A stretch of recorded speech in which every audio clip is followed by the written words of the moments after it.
Hindustan aeronautics limited यानी कि HAL। अब दोस्तों HAL से रिलेटेड एक बड़ी अपडेट हमें देखने को मिल रही है, जो कि बोल सकते हैं कि ऑफिशियल तो नहीं है, बट हो सकता है कि चीज़ें हमें आने वाले कल में ऑफिशियल होती हुई नज़र आ जाए।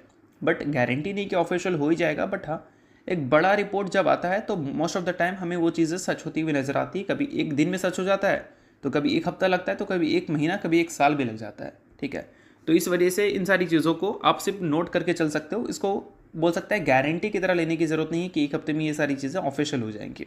ठीक है, अब देखो दोस्तों, न्यूज़ फिलहाल क्या है कि गवर्नमेंट जो है वो दोस्तों 67,000 करोड़ के आसपास का डील अप्रूव कर सकती है।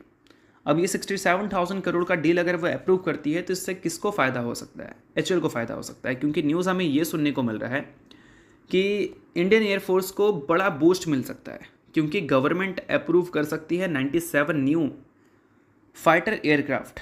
अब उसके कंप्लीट डिटेल्स आपको यहाँ पर देखने को मिलेंगे। अब फाइटर एयरक्राफ्ट की बात करें, हेलीकॉप्टर्स की बात करें, तो इन सारी चीज़ों की वजह से एक कंपनी सिर्फ फोकस में आती है और वो कंपनी है HAL।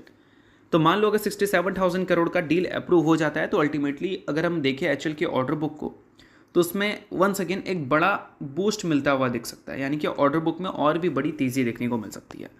बट HAL को थोड़े अपने एग्जीक्यूशन पे भी ध्यान देना चाहिए, क्योंकि ऑर्डर बुक का बड़ा होना इंपॉर्टेंट नहीं है।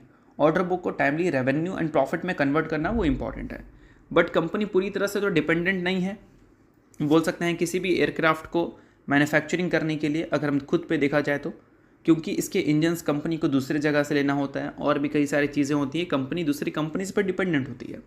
तो आत्मनिर्भर भारत के इनिशिएटिव को प्रमोट करने के लिए गवर्नमेंट ट्राई कर रही है कि इंडिया की जो कंपनीज़ है वही सारी चीज़ें मैन्युफैक्चरिंग करती हुई नजर आए, और वैसी चीज़ें अगर हो जाएँ इंडिया में अवेलेबल, तो HAL के जो एग्जीक्यूशन है वो हमें पहले के कंपैरिजन में बढ़ते हुए भी नज़र आ सकते हैं।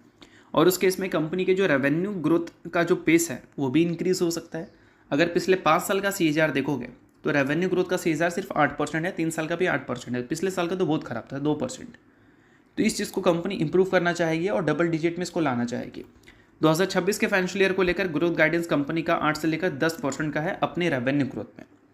8% कंपनी ने मिनिमम रखा है, जो कि एक अच्छी बात बोल सकते हैं, क्योंकि पिछले 3 साल और 5 साल में कंपनी का 8% का ही ग्रोथ रहा है, तो उसको कंपनी मेंटेन कर लेगी, ऐसा हम बोल सकते हैं। बट अगर 10% का ग्रोथ कंपनी अचीव कर ले तो वो कंपनी के लिए एक प्लस पॉइंट रहेगा, क्योंकि पिछले 10 साल की हिस्ट्री में कंपनी ने, बोल सकते हैं, लगातार 10% का ग्रोथ अपने रेवेन्यू में दिखाया नहीं है किसी भी फाइनेंशियल ईयर। तो ये ज़्यादा इंपॉर्टेंट रहेगा अगर 10% का ग्रोथ कंपनी अचीव कर लेती है। तो इन सारी चीज़ों को आप नोट कर सकते हैं, बाकी मैं आपको कोई रिकमेंडेशन नहीं दे रहा हूँ।